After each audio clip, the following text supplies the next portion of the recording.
Large swells. Tonight, the storm Sorry is guys, I was pulling just away like from the East Coast and getting a little bit help. meteorologist Rob Marciano leaves us all from Virginia Beach. How are the No. conditions there? There you go. Nothing wrong to get help, guys. 350 miles away, and a huge wind field continues to agitate the ocean here, and this surf is just relentlessly punishing the eastern seaboard. The western edge of hurricane season delivering coastal flooding and strong winds to the shores of North Carolina, hours before the massive storm finally began to move away from the U.S. Seaside homes enduring the onslaught of ocean What's wrong? water. And despite days spent shoring up important arteries like Highway 12, state transportation authorities kept bridges closed to ensure they could stand the weather. We are worried about the next high tide cycle tonight and the tide cycle after that in the morning. 5 different species of seafood visited nests on the Outer Banks. And this video shows powerful waves pushing through the habitats. Nothing wrong to get help, guys. And as waves Can't do everything on pounded the your own. shores of Virginia Beach, That's okay. Jeremy Williams and his family tried to make the best out of the bad weather. No worries, all right. Prepare for the worst. Okay. 35 million people are under coastal flood advisories up and down the East Coast. Tom Hansen is on New York's Long Island, where we're seeing extreme surf conditions. Even with air more than 200 miles offshore, we are still feeling its impacts here at Jones Beach. Take a look behind me. This is what should be a sand walkway, but instead it has been swallowed by coastal flooding from those waves that are reaching as high as 10 feet. And when you factor in high tides and waves that could be as high as 16 feet overnight, this floodwater is expected to rise. Back in the Carolinas, waves climbed over 15 feet, and surfers from across the region flocking to the beach to ride the swell. We have some neighbors that are big surfers, and they said to come out and check out the waves.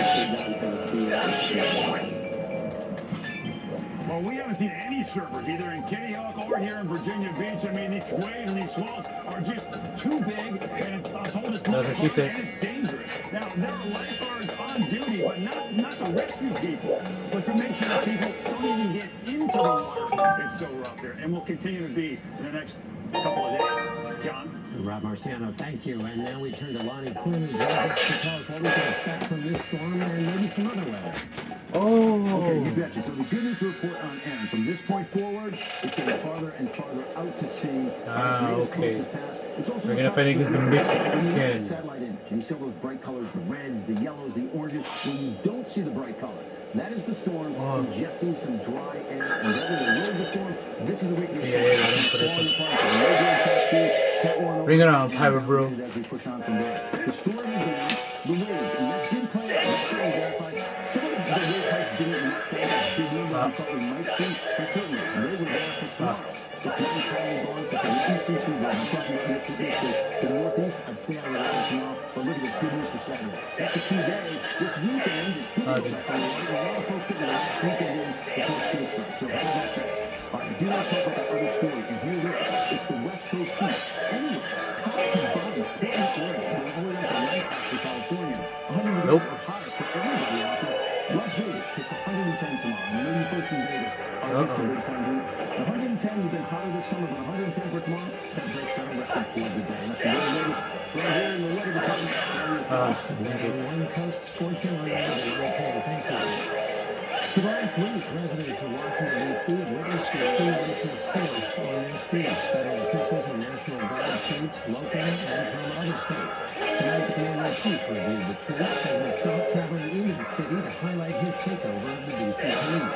Ed Cruz joins us with details. Ed?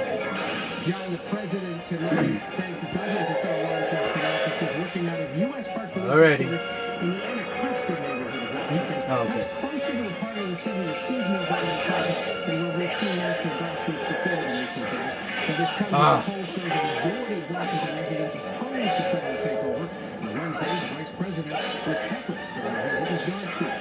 Since the takeover began, however, Later, Pirate Bro. working with DC police have Bye-bye. 630 people and seized 86 illegal firearms. It's not the end because we're gonna fight against them anyways. Later on, maybe. Since last Wednesday. And I want to ask you you quickly about a major decision on the civil fraud case against the president. What happened? Yeah, that's right. A New York appellate court threw out the more than $500 million penalty the president owed in the civil fraud case against him, with one of the justices arguing the fine was excessive. The president, whose company had been found guilty of criminal tax fraud last year, today declared a total victory. But the case is far from over. The decision merely tosses up the fine. Remember, guys? The underlying Heroes fraud Bull. ruling against him. He's still barred from doing business in New York State for 3 years. His son's for 2 years. The president can There appeal you the go. case to the state's highest court, and the New York Attorney General What is it? says she'll appeal the decision that tossed out the fine. John O'Keefe at the White House. Thank you, Ed. Now, some of the top stories from around the world in tonight's TV News Roundup. California's Senate today approved a redrawn political map intended to okay, give there you go, Democrats guys. at least 5 Redrawn. more seats in the U.S. Congress. Governor Gavin Newsom hopes to get this on the ballot for the special election in November. All right, good luck, California. To counter the Republican redistricting plan in Texas. Other states are preparing similar redistricting All right, not bad. efforts. Overseas, Russia attacked western Ukraine overnight. At least one cruise missile struck an American-owned electronics plant that President Zelensky says makes coffee machines, among other items. Zelensky said the Russians attacked, quote, as if there were no efforts by the world to stop this war. And an ominous warning today from Israel's Alrighty. military advising medical officials to prepare There you go, for guys. Have a evacuation good one. of Gaza City.